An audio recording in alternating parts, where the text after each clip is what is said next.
अभी 69,066 आ जाती है। जो लोग दिल्ली और नियर बाई स्टेट्स में रहते हैं उनके लिए मेजर बेनिफिट ये है कि परमानेंट यहाँ रह जाएंगे, वो घर के पास में रह सकते हैं। मेरे लिए वो मुझे लगता है मेरिटोरियस है, क्योंकि ऑप्शन तो बहुत सारे हैं ऑब्वियसली, बहुत ज़्यादा, इतनी वैरायटी है कि, और सारी चीज़ें हम पे एक्सपेरिमेंट वे में हो रही हैं। भारत दर्शन का सर क्या ही बताएं, भारत दर्शन जब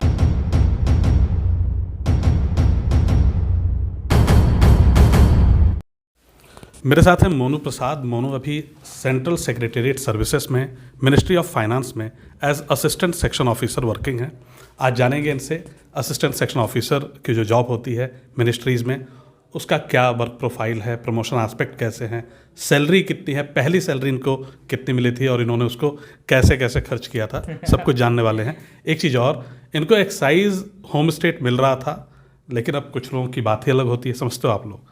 तो इन्होंने दिल्ली CSS ज्वाइन कर लिया, कोलकाता से बिलोंग करते हैं। वो भी जानने की कोशिश करेंगे भैया ऐसा क्यों किया आपने, ठीक है। तो ये सारी बातें होंगी, पर CSS में जितनी इनके पास इंफॉर्मेशन है वो सारी हम निकलवाने की कोशिश करेंगे, प्रॉस कॉन सब कुछ समझेंगे, ठीक। तो सबसे पहले तो मोनू स्वागत है आपका। You are working currently in ministry of finance. तो सबसे पहले ये बताइए कि आपकी अभी वर्क टाइमिंग, मतलब जो ऑफिस टाइमिंग क्या रहती है? Thank you sir. Work timing फ़िलहाल तो वही 9 to 5:30 की रहती है। तो और क्योंकि अभी हम लोग जस्ट प्रोबेशनर्स हैं तो थोड़ा लेट होता है, तो हमारे जो सीनियर्स हैं वो बोलते भी हैं कि अभी अभी आए हो और अभी से ही आधे घंटे लेट हो।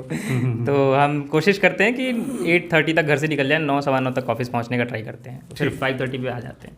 ठीक है, तो ये तो बात हो गई टाइमिंग की। अच्छा, मेडिकल का जो है पूरा CSS का सेम मेडिकल है कि मतलब आप अपने होम डिस्ट्रिक्ट से सिविल सर्जन से करवा के लाएं, या अलग अलग मिनिस्ट्रीज़ का अलग अलग है, कैसे है ये?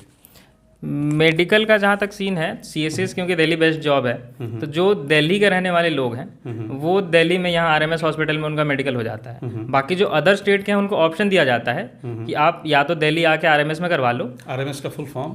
वो तो रिसर्च मेडिकल। ओके, मतलब ठीक है। कहाँ पे है ये कॉलेज? ये कहाँ? यहीं पास में, RK पुरम के पास में है। RK पुरम के पास है, ठीक। तो या तो यहाँ से आप मेडिकल करा लीजिए, या तो अपने होम स्टेट से, अपने डिस्ट्रिक्ट से करा के। आपको चॉइस रहती है। ठीक है, तो ये तो बात हो गई मेडिकल की। मेडिकल मेरे ख्याल से काफ़ी सिंपल है, कोई ऐसी बहुत बड़ी फाउंडेशन नहीं। बहुत ज़्यादा ही सिंपल है। टेस्ट तो वैसे 12-15 कराने होते हैं, लेकिन सारे टेस्ट नॉर्मल होते हैं। उनको बस टेस्ट करा के रिपोर्ट चाहिए होता है कि आपने एक प्रोसीजर फॉलो किया है, बस। उसमें कोई वो कुछ बोलते नहीं है कि इसमें ये है उसमें वो है, बस। सबको कोई दिक्कत किसी को नहीं होती, सबकी जॉइनिंग सही। मतलब बहुत सीरियस जब तक ना हो। हाँ, बहुत सीरियस जब तक ना हो, तो उनको बस मेडिकल रिपोर्ट चाहिए होते हैं। अच्छा, इसके बाद जब आप ज्वाइन करते हैं तो सुना है एक बड़ा क्रेज है भारत दर्शन का, कैसा रहा आपका एक्सपीरियंस? कहाँ कहाँ घूम के आए? भारत दर्शन का सर क्या ही बताएं। भारत दर्शन जब, क्योंकि CSS जब भी कोई प्रेफर करता है ना, तो इसका सबसे बड़ा जो एक अट्रैक्टिव पॉइंट होता है, लोग कहते हैं कि CSS की ट्रेनिंग UPSC के जैसा होता है, पूरे CGL में सबसे बढ़िया ट्रेनिंग इसकी होती है। लेकिन जब कोविड आ गया था 19 वाला, तो CGL 17 का जो बैच था उनकी थोड़ी सी ट्रेनिंग ऑफलाइन हुई थी, उसके बाद बाकी पूरा ऑनलाइन हुआ था। और हमारे समय पे हमारा पूरा ट्रेनिंग एक्सपेरिमेंटेड वे में चल रहा है, ये पूरा ऑनलाइन करने की कोशिश कर रहे हैं। और सारी चीज़ें हम पे एक्सपेरिमेंट वे में हो रही हैं, सारी चीज़ें नई होती हैं, अचानक से होती हैं। और जहाँ तक भारत दर्शन का सीन है, तो वो तो अभी तक हुआ नहीं है। 6 महीने हो गए ज्वाइनिंग के, ट्रेनिंग का फेज़ 1 भी हो गया है। तो क्या ये कोविड का रीज़न था या? हाँ, रीज़न तो ये कोविड का ही दे रहे हैं। वैसे इन्होंने एक अभी रिसेंटली 1 महीने पहले एक नोटिफिकेशन आया था, उसमें कहा गया था कि 1 वीक के लिए हम आपको भारत दर्शन करवाएंगे। हर एक 10-10, 12-12 लोगों का ग्रुप बनेगा और 1 हफ्ते के लिए आपको कहीं भेजा जाएगा। तो भारत दर्शन जो होता है आपका, क्या फ्लाइट वगैरह से जाते हैं या ट्रेन से जाते हैं, कैसे जाते हैं आप लोग? अब फ्लाइट से ही भेजते हैं वो तो, अकोमोडेशन वगैरह गवर्नमेंट फ्लाइट से करा। सुना है कि 3 स्टार या 5 स्टार होटल्स भी होते हैं। बिल्कुल, एकदम। मतलब मैं जब प्रिपरेशन कर रहा था तो हमारे कुछ तो दोस्त CGL 17 से लग गए थे, उनकी ट्रेनिंग हैदराबाद में चल रही थी, तो वो लोग व्हाट्सएप में स्टेटस वगैरह लगाते थे ना, उनके जो रिजॉर्ट्स वगैरह में उनको रोकने को देते हैं, उनका जो कैंपस होता है कि कितनी ग्रीनरी है, रेस्टोरेंट्स वगैरह बड़े बड़े हैं, फ्लाइट से सफ़र कर रहे हैं, तो एक काफ़ी वो लगता था कि अरे मैं भी कभी इसी में जाऊँगा। और आज मैं यहाँ हूँ, बट फिलहाल भारत दर्शन का तो कोई सीन दिख नहीं रहा है। ओके। और पहले मैंने सुना है ट्रेनिंग में भी बदलाव हुआ है CSS में। पहले ट्रेनिंग आपकी 3 मंथ्स की शायद हुआ करती थी, अभी 2 साल कर दिया, क्या है वो?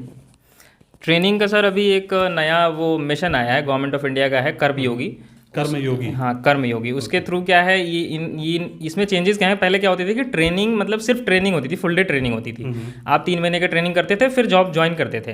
अभी क्या सीन है कि जब आपने ज्वाइनिंग की, उसके कुछ ही दिनों में आपको डिपार्टमेंट्स अलॉट कर दिए जाते हैं, आप काम भी करते हो और आप ट्रेनिंग भी करते हो, दोनों मतलब हाफ डे काम करो, हाफ डे ट्रेनिंग करो। इसका पर्पज़ ये है, इनका कहना है कि आप जो मॉर्निंग में या इवनिंग में आपने जो भी काम सीखा है, आप या अगले दिन सुबह में या सेम डे इवनिंग में ऑफिस में आके आप प्रैक्टिस कर सकते हो, तो ये आपके लिए बेनिफिशियल है।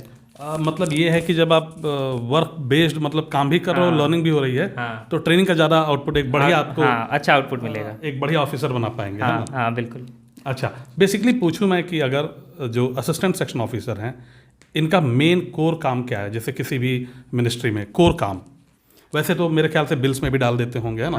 आप सैलरी भी बना रहे हो, आप एडमिनिस्ट्रेशन में भी हो, एडमिन में भी हो, लेकिन अगर एक कोर काम हम देखें, जैसे ऑडिट में हम लोग का कोर काम था ऑडिट करना, ऑब्वियसली ढेर सारे और सेक्शंस होते हैं, तो आपके यहाँ कोर काम क्या है? हमारे यहाँ मेन चीज़ है, आप किसी भी मिनिस्ट्री में जाओ, किसी भी सेक्शन, किसी भी डिपार्टमेंट में जाओ, आपको कोई भी सीट मिली हो, सेक्शन तो बहुत सारे हैं ऑब्वियसली, बहुत ज़्यादा, इतनी वैरायटी है कि जो पुराने 8-10 साल पुराने एसओज हैं उनको तक नहीं पता होता कि कितने सेक्शंस हैं, कहाँ कहाँ पे हैं। लेकिन सारे सेक्शंस में बस 2 ही चीज़ें होती हैं, नोटिंग और ड्राफ्टिंग होता है। नोटिंग में ये होता है कि अगर कुछ भी आपके पास मतलब एक, जैसे मान लीजिए आपको किसी का ट्रांसफ़र करवाना है, तो उस बंदे का पूरा इन्फॉर्मेशन हमारे पास आता है कि इसकी पूरी फाइल, नोटिंग हम लोग कर देते हैं कि ये सिचुएशन है, इस रूल के थ्रू इसको यहाँ प्रमोशन मिलना चाहिए, इन्होंने अप्लाई किया है, हम नोटिंग बना के ऊपर फॉरवर्ड करते हैं, ऊपर से जब अप्रूव हो जाता है तो उसकी ड्राफ्टिंग बना के पास कर देते हैं, बस सिंपल सा होता है। ठीक है, तो नोटिंग ड्राफ्टिंग का ही मेन काम है ना? ओवरऑल इतना ही है। तो मेरे ख्याल से काफ़ी मतलब रूटीन वर्क है, कुछ ऐसा वो नहीं है कि मतलब नई चीज़ें आए या कुछ ऐसा नहीं है, मतलब रूटीन वर्क है ना? बहुत ज़्यादा लोग सीएसएस का सबसे बड़ा डिमेरिट यही बताते हैं कि मोनोटोनस काम है। आप 6 महीने साल भर काम कर लेते हो, उसके बाद ऐसा लगता है कि ज़िंदगी रुक सी गई है कहीं, मतलब ऑटो पायलट मोड पे चल रहा है। पायलट मोड पे, क्योंकि वही काम आपको फिर रिटायरमेंट तक करना है, कोई चेंजेस नहीं आएंगे, सेक्शन चेंज होते रहेंगे, काम चेंज होते रहेंगे, लेकिन करना वही है। तो 6 महीने में पूरा मोनोटोनस हो जाता है, तो लोग इसको डीमेरिट बताते हैं, लेकिन मेरे लिए वो मुझे लगता है मेरिटोरियस है, क्योंकि मुझे लाइफ में और भी चीज़ें करनी है। तो अब ऑफिस में अगर सेम काम आपको रोज करना है तो उधर दिमाग नहीं लगाना पड़ता, तो दिमाग मैं दूसरी जगह लगा सकता हूँ। ओके, तो ये तो एक बात हुई, ठीक है।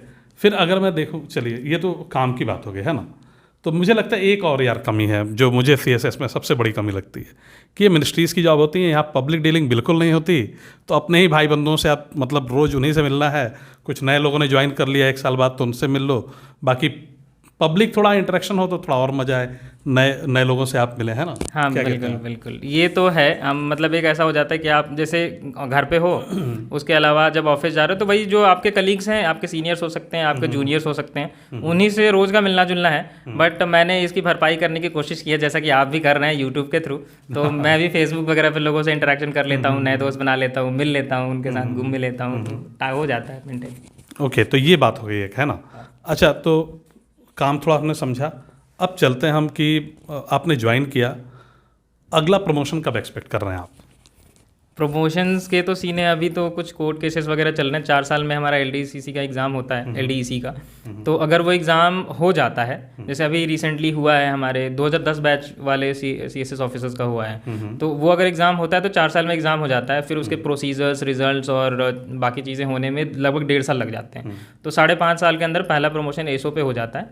अदरवाइज़ डायरेक्ट जो होता है, अगर आप एग्ज़ाम के थ्रू ना जाएँ तो 7 साल बोलते हैं, बट 8 साल लग जाता है। पर क्यों ना जाएंगे एग्जाम से? आपने तो सीजीएल निकाल ही रखा है, तो ये सब छोटे मोटे एग्जाम्स तो निकल ही जाएंगे। हाँ, एग्जाम्स तो निकल जाएंगे, बट सीन ये है कि गवर्नमेंट कराए तब, वो कोर्ट केस चल रहा है उसके ऊपर। अच्छा, उस पर भी कोर्ट केस चल रहा है। तो अभी 2010 बैच से जो लोग हैं उनका भी प्रमोशन अभी नहीं हुआ है? हाँ, अभी तो नहीं। अभी वो लोग उनका एग्ज़ाम, वैसे 2010 बैच वालों की ज्वाइनिंग अगर 8 साल हो गई हुई तो डायरेक्ट प्रमोट हो गए होंगे, बट एग्ज़ाम के थ्रू शायद कुछ पर्क्स होते हैं, मतलब सैलरीज वगैरह की इंक्रीमेंट ज़्यादा होती है, ऐसा कुछ है, तो वो नहीं हुआ, वो अभी नहीं हुआ होगा। और उसके बाद के भी सभी बैचेस का रुका होगा? हाँ, काफ़ी। अभी 2010 बैच का हुआ है, मतलब 11-12 वाले सब रुके ही हुए, सारे रुके हुए हैं। हाँ। तो मतलब वो जब क्लैरिटी आएगी कोर्ट की तरफ से तभी सारी चीज़ें आगे बढ़ेंगी, है ना? अभी वो स्ट्रगल जारी है, वो 5 साल 7 साल 8 साल वो देखना पड़ेगा, है ना? तो फिर अगला प्रमोशन आपका एसओ? हाँ, एसओ तो पहला प्रमोशन है, एसओ के बाद एसओ है, उसके बाद उसके बाद यूएस होता है, अंडर सेक्रेटरी। वो शायद 4 साल में हो जाता है।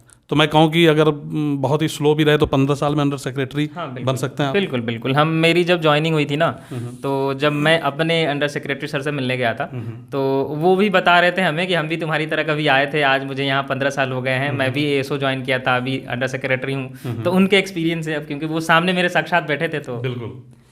तो ये अंडर सेक्रेटरी, और उसके बाद अगला प्रमोशन?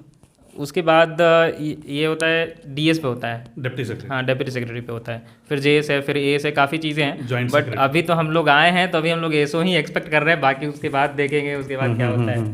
अच्छा, एंट्री यूपीएससी कैडर से कहाँ पे होती है? अंडर सेक्रेटरी लेवल पे होती है या डिप्टी सेक्रेटरी लेवल पे? डेप्यूटी सेक्रेटरी पे होती है ओके, ठीक है। खैर, क्लियर है आप या शायद कंफ्यूजन है? शायद थोड़ा सा। ओके, मतलब मैं चाहता था कि वो क्लैरिटी रहे। क्योंकि अभी हम लोग ट्रेनिंग पीरियड में ना, तो हमारा पूरा फोकस इधर ही रह जाता है अभी, क्योंकि अभी पढ़ाई भी चल रही है, जॉब भी चल रही है, और अभी फेज़ 1 ट्रेनिंग हुआ है तो उसका एग्जाम होने वाला है रिसेंटली 24 को। ठीक है। तो हमारा पूरा फोकस पढ़ाई पे रहता है अभी भी। जॉब करने के बाद भी ऐसा कोई सोच रहा है कि जॉब करने के बाद फ्री हो जाएगा पढ़ाई से, तो भाई हाँ, मतलब पढ़ना तो रहेगा, पढ़ना तो पड़ेगा, वो चलता ही रहेगा, लाइफ लॉन्ग। हाँ वो लाइफ लॉन्ग प्रोसेस है। अच्छा, एक बात मैं पूछूं अगर आपसे कि मेजर बेनिफिट्स क्या हैं कोई सेक्शन ऑफ मतलब सीएसएस ज्वाइन करता है तो, और मेजर ड्रॉबैक्स क्या हैं?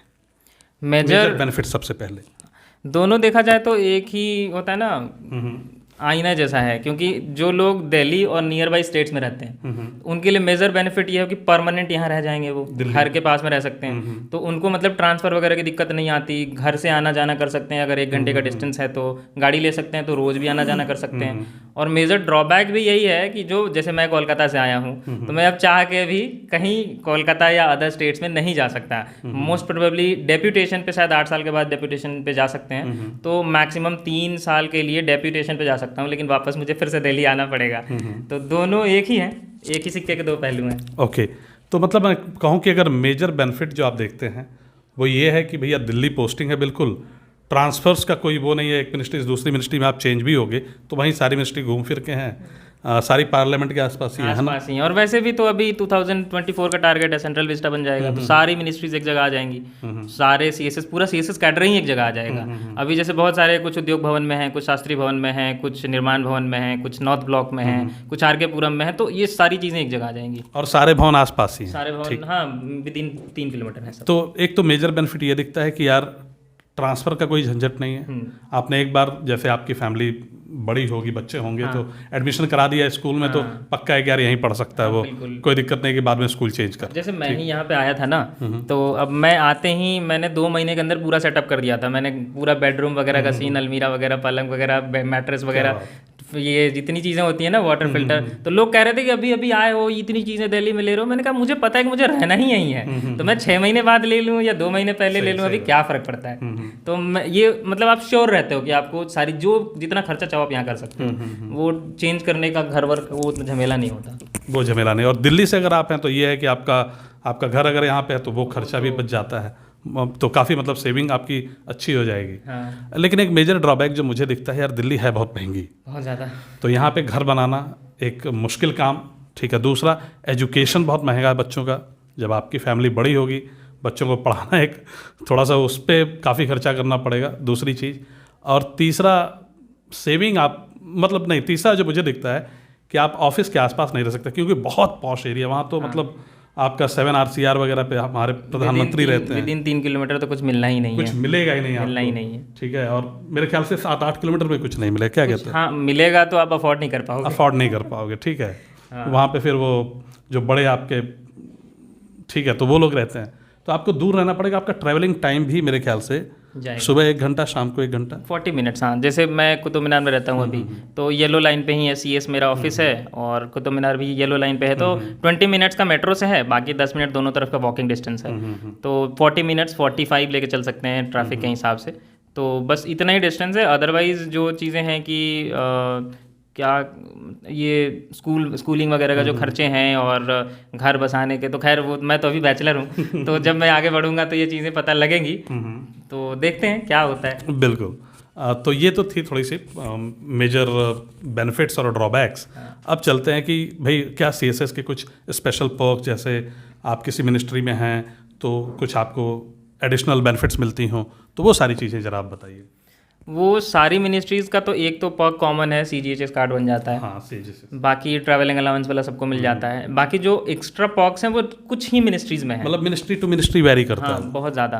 कुछ मिनिस्ट्री जैसे जब जो टॉपर्स होते हैं वो फाइट करते हैं डिफेंस के लिए, यूथ के लिए, हेल्थ के लिए, क्योंकि ये कुछ 2-3 ही मिनिस्ट्रीज हैं जिसमें आपको एक्स्ट्रा पर्क, जैसे हेल्थ में आपको कैशलेस कार्ड मिल जाता है। एक सेकंड, हेल्थ में कैशलेस कार्ड मिलेगा, मतलब कहीं बीमार पड़ते हैं तो आप जाइए हॉस्पिटल में इलाज कराइए, कोई कैश नहीं देना, वो फिर वो मतलब सर आपकी मिनिस्ट्री पे कर देगी, है ना, कर लेगी, हाँ। आपको कोई झंझट ही नहीं है। तो कैशलेस कार्ड हेल्प दे देती है। डिफेंस में कैंटीन कार्ड मिल जाता है। डिफेंस में कैंटीन कार्ड मिल जाता है, आप कंसेशनल रेट पे सामान ले पाते सकते हैं। और यूथ का यूथ में क्या सीन है कि यूथ रिलेटेड जितने प्रोग्राम्स वगैरह ऑल ओवर इंडिया में कहीं भी होती है जो गवर्नमेंट ऑफ इंडिया कराती है, स्टेट के नहीं, या स्टेट वाले भी जहाँ गवर्नमेंट ऑफ इंडिया पार्टिसिपेट करती है तो इनको अपना रिप्रेजेंटेटिव भेजना होता है।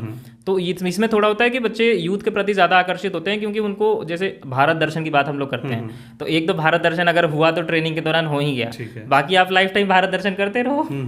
यूथ पे होता है। हाँ, तो ये 3 मिनिस्ट्रीज इन्होंने बताई। क्या मिनिस्ट्री ऑफ होम अफेयर जैसे हम कहते हैं बड़ी पावरफुल मिनिस्ट्री है, या मिनिस्ट्री ऑफ फाइनेंस बड़ी ही मतलब वित्त मंत्रालय पूरा देश चलाता है वही, है ना, हाँ। तो उसमें भी कुछ बेनिफिट्स ऐसी हैं? होम अफेयर में तो बेनिफिट्स इतना ही है कि आप जैसे होता है ना कि आप होम में हो, आपने कह दिया इतना ही काफ़ी है, मतलब लोग समझ जाते हैं कि हाँ ये बड़ा आदमी है। तो कहीं भी अगर आपका दोस्त या कहीं कुछ होता है तो आप रेफर कर सकते हो कि हाँ भाई थोड़ा मतलब बहुत पावरफुल मिनिस्ट्री, पावरफुल है, नाम से ही काफ़ी है कि होम में हो आप। और फाइनेंस की जहाँ तक बात है तो अभी तक तो मुझे कुछ, हम लोग सिर्फ देते हैं, मिलने का तो अभी तक कुछ दिखा नहीं मुझे। आप लोग देश चलाते हैं, हम लोग देते हैं बस। खैर, तो ये तो थे कुछ बात करें हम बेनिफिट्स वगैरह मिनिस्ट्री टू मिनिस्ट्री, थोड़ा सा समझने की हमने कोशिश की।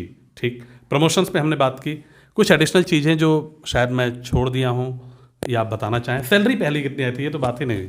पहली मैंने जब ज्वाइन की थी तो 11 तारीख को मैंने ज्वाइन किया था। मैं एक महीने की सैलरी अगर पूछूं तो कितनी आती है? अभी 69,066 आ जाती है, मतलब 70,000 के अराउंड। अराउंड, हाँ अराउंड 70। और ग्रॉस पे कितना बनता है? ग्रॉस पे ऐसे तो 82 बन जाएगा, 82,000। हाँ 82 प्लस समथिंग। तो आपकी जो ग्रॉस पे है वो 82,000 है और आपकी जो इन हैंड है वो 70,000 रुपीज़ आपको मिलेंगी। ठीक है, बाकी कुछ और चीज़ें जो आप कन्वे करना चाहें, कुछ चीज़ें मैंने जो छोड़ दी हूँ? नहीं, ऐसा कुछ छोड़े तो नहीं है, बट मैं ये कहना चाहूँगा जैसे जो मेरिट्स और डिमेरिट्स तो हर जॉब में होता है, कोई भी ऐसा जॉब नहीं है जो परफेक्ट है। ऑक्यूपेशनल हजार्ड, हाँ, हर जगह है, चाहे आप होम टाउन में रहो, चाहे आप अदर किसी स्टेट में रहो, चाहे आप CSS ले लो, चाहे आप ITI ले लो। बहुत सारे लोग हैं जो CSS छोड़ के भी जाते हैं, बहुत सारे लोग हैं जो ITI छोड़ के भी जाते हैं, काफ़ी लोगों ने एग्जामिनर भी छोड़ा है, PO भी छोड़ा है। मतलब कोई ऐसी जॉब आपको मिलेगी नहीं जिसको किसी ने कभी रिजाइन ना किया हो। बिल्कुल, कुछ लोगों ने चेंज ना किया हो। एक ही बंदे जो टॉपर्स होते हैं उन्होंने पहले ITI ले ली, MA ले लिया, फिर नेक्स्ट अटेम्प्ट लेकर के चेंज करते हैं। तो मैं बस ये इतना कहना चाहूँगा कि तुम मतलब जॉब के पर्क्स एंड बेनिफिट्स के हिसाब से, होम टाउन और अदर स्टेट के हिसाब से किसी को भी अपना जॉब नहीं चूज़ करना चाहिए कि आपको कौन सा लेना है। जॉब आप इस हिसाब से चूज़ करो कि आप क्या चाहते हो। आप मतलब ये जॉब मान लो आपको मिल गई, आपकी सैलरी इतनी आने लगी, अब आप आगे क्या करना चाहते हो और वो अपॉर्चुनिटीज़ आपको कहाँ मिलेंगी, उसके बेस पे आप अपनी जॉब लोकेशन और अपना जॉब चूज़ करो। क्योंकि लाइफ में आप सेटिस्फाई नहीं रहोगे तो जॉब सेटिस्फाई नहीं कर पाएगा। बिल्कुल, थोड़ी देर की खुशी होती है जब पैसा आएगा, 70,000 रुपये, 6 महीने में सब नॉर्मल हो जाता है, सब नॉर्मल हो जाता है। उसके बाद आपके इंटरेस्ट क्या है, आपकी हॉबीज़ क्या है, कहीं आप बहुत कॉम्प्रोमाइज़ करके दिल्ली तो नहीं आए थे, आपको पसंद थी खुली खुली जगहें, छोटी जगह, पेड़ और ग्रीनरी, और यहाँ कंक्रीट की इमारतें एकदम, है ना। हाँ, बाहर में अगर आप मतलब कहीं दूसरे स्टेट में हो, जैसे मैं बिहार से भी हूँ, बंगाल से भी हूँ, यूपी के कुछ फ्रेंड्स हैं मेरे, तो बाहर में ऐसा होता है ना कि अगर कोई दिल्ली में जॉब कर रहा है ना तो इतना काफ़ी होता है, वो पूछते भी नहीं कि तुम क्या कर रहे हो, दिल्ली में है मतलब बहुत बड़ी बात है। तो ये वाली होता है ना, क्या बोलते हैं उसको, सैटेलाइट्स वाली मेंटल स्थिति लेकर मत आ जाना दिल्ली की, मतलब दिल्ली जा रहा हूँ तो कोई लंदन पेरिस जा रहा हूँ समथिंग। लंदन पेरिस हर जगह, जहाँ आप खुश हो वही लंदन है। और इसके अपने प्रॉब्लम्स हैं दिल्ली के। अब 70,000 सैलरी है, लेकिन जितने बड़े घर में आप वहाँ रह सकते हो, 30,000 की नौकरी में उतने बड़े घर में यहाँ नहीं रह सकते। क्यों? बिल्कुल तो नहीं कह रहा मैं, बिल्कुल नहीं। अभी फिलहाल तो 3 BHK हमने ले रखा है, 3 लोग रहते हैं। अच्छा, 3 BHK 3 लोग रहते हैं, ठीक है। मैंने सोचा अकेले ले लिया, ये तो नहीं, अकेले अभी 3 BHK लेकर मैं करूँगा क्या। तो यहीं पे वीडियो को ख़त्म करते हैं। मेरे ख्याल से हमने पॉइंट्स को कवर करने की कोशिश की है। नेक्स्ट वीडियो में बात करूँगा मोनू से इनकी डिटेल्ड जर्नी, 6 साल की तैयारी और उसके बाद CGL की जॉब। Thank you everyone.